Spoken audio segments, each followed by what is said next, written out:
ইতিহাসের এক রহস্যময় অধ্যায় ইয়াজুজ মাজুজ। কিন্তু প্রশ্ন হলো, তারা এখন কোথায়?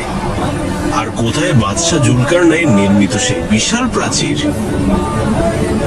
সূরা কাহাফে বলা হয়েছে, জুলকারনাইন পাহাড়ের মাঝখানে লোহা ও তামা গলিয়ে গড়েছিলেন এক অদম্য প্রাচীর, যা যুগের পর যুগ ইয়াজুজ মাজুজ ভেদ করতে পারেনি। অনেকে বলেন সেই প্রাচীর হয়তো কোহে কাফ পাহাড়ের গভীরে এক নিষিদ্ধ অঞ্চলে লুকিয়ে আছে। ইয়াজুজ মাজুজের সংখ্যা এত বেশি যে তারা প্রতিদিন প্রাচীরটি ভাঙার চেষ্টা করে, কিন্তু আল্লাহর ইচ্ছায় দেয়াল আবার শক্ত হয়ে যায়, তারা বের হতে পারে না।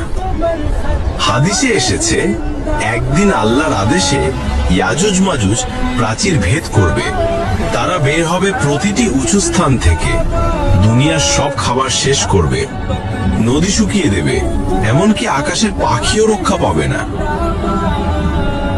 যেদিন তারা বের হবে সেই দিন শুরু হবে মানব সভ্যতার শেষ অধ্যায়। লাইক, শেয়ার ও সাবস্ক্রাইব করুন এমনই ইসলামিক রহস্য জানতে। হাদিসের বর্ণনা অনুযায়ী ইয়াজুজ মাজুজের আকার আকৃতি এবং দেহ গঠন সাধারণ মানুষের থেকে কিছুটা ভিন্ন হবে। হাদিসের বর্ণনা অনুযায়ী তাদের মুখমণ্ডল প্রশস্ত, চোখগুলো ছোট, তাদের মাথার চুল কালছে এবং তারা যেন চেপ্টা মুখের অধিকারী। অন্য এক বর্ণনায় এসেছে, তাদের দেহের উচ্চতা কিছুটা খাটো এবং চুলগুলি রুক্ষ হবে।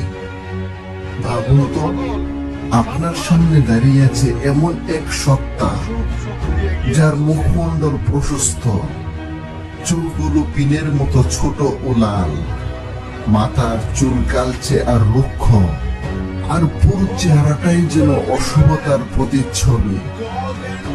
তারা এতটাই কুৎসিত এবং ভয়াল হবে যে তাদের একবার দেখলে আপনার হৃৎপিণ্ড হিম হয়ে যাবে।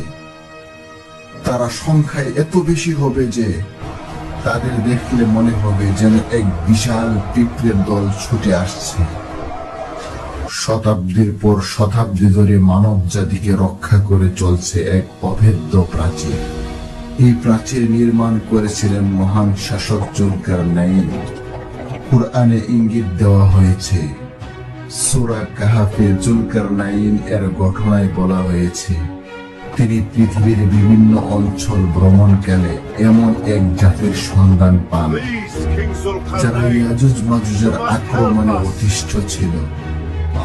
তখন জুলকারনাইন লোহা ও গলিত তামা দিয়ে এক বিশাল প্রাচীর নির্মাণ করে ইয়াজুজ মাজুজকে আবদ্ধ করে দেন। এই প্রাচীর কোথায় অবস্থিত তা নির্দিষ্ট করে বলা কঠিন, তবে মাওলানা হিফজুর রহমান সিলহারাবি তার অমর গ্রন্থ কাসাসুল কুরআনে তিনি প্রাচীন ও আধুনিক ভূগোলবিদদের সমস্ত গবেষণাকে একত্রিত করে এই সিদ্ধান্তে পৌঁছেছেন যে প্রাচীরটি বর্তমান জর্জিয়া এবং রাশিয়ার সীমান্তে অবস্থিত ককেশাস পর্বতমালার দারিয়াল গিরিপথে অবস্থিত। এই গিরিপথটি ঐতিহাসিকভাবে উত্তর থেকে আসা বর্বর জাতিগুলোর আক্রমণের পথ ছিল। বন্ধুগণ, আজকে আমরা জানবো ইয়াজুজ ও মাজুজ কারা, ইয়াজুজ ও মাজুজ কবে বের হবে ও তারা দুনিয়ায় কিভাবে আসবে, তারা এখন কোথায় আছে, ইয়াজুজ ও মাজুজ দুনিয়ায় আসার পর কি ঘটিবে, তাদেরকে মহান আল্লাহ পাক কোথায় বন্দী রেখেছেন। চলুন তাদের পরিচয় ও অবস্থানটা আগে জেনে নিই, তারপর আমরা জানবো তারা কবে আসবে। ইয়াজুজ ও মাজুজ কোনো একটা ব্যক্তির নাম নয়, ইয়াজুজ ও মাজুজ হলো একটি জাতির নাম। ইয়াজুজ ও মাজুজ হযরত নূহ আলাইহিস সালামের পুত্র, ইয়াফেসের বংশধর। সকলের মনে একটি প্রশ্ন, ইয়াজুজ মাজুজের প্রাচীর কোথায় অবস্থিত এবং পৃথিবীতে যদি থেকেই থাকে তাহলে কেন দেখা যায় না? মাওলানা হিফজুর রহমান সিলহারাবি তার অমর গ্রন্থ কাসাসুল কুরআনে তিনি প্রাচীন ও আধুনিক ভূগোলবিদদের সমস্ত গবেষণাকে একত্রিত করে এই সিদ্ধান্তে পৌঁছেছেন যে প্রাচীরটি বর্তমানে জর্জিয়া এবং রাশিয়ার সীমান্তে অবস্থিত ককেশাস পর্বতমালার দারিয়াল গিরিপথে অবস্থিত।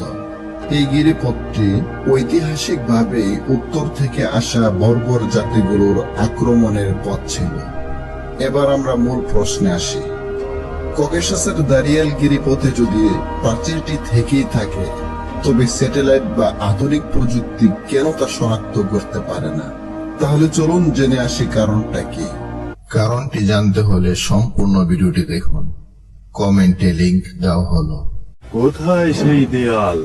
আর সত্যি কি তিনি ছিলেন মেসোডোনিয়ার সম্রাট আলেকজান্ডার দ্য গ্রেট, একজন বাদশা যার নাম কোরআনে আছে কিন্তু পরিচয় এখনো রহস্যে ঢাকা? তিনি কি ছিলেন হযরত ইব্রাহিম আলাইহিস সালামের সময়কার? আর তার সাক্ষাৎ কি হয়েছিল ফেরেশতা ইসরাফিল আলাইহিস সালামের সাথে? দুটি পাহাড়ের মাঝখানে গড়ে ওঠা সেই লোহার প্রাচীর যা আটকে রেখেছে এক দুর্ধর্ষ জাতিকে। এই কাহিনী কি শুধু কোরআনের ইতিহাস, নাকি আমাদের ভবিষ্যতের সাথে জড়িয়ে থাকা এক বাস্তব সতর্ক বার্তা?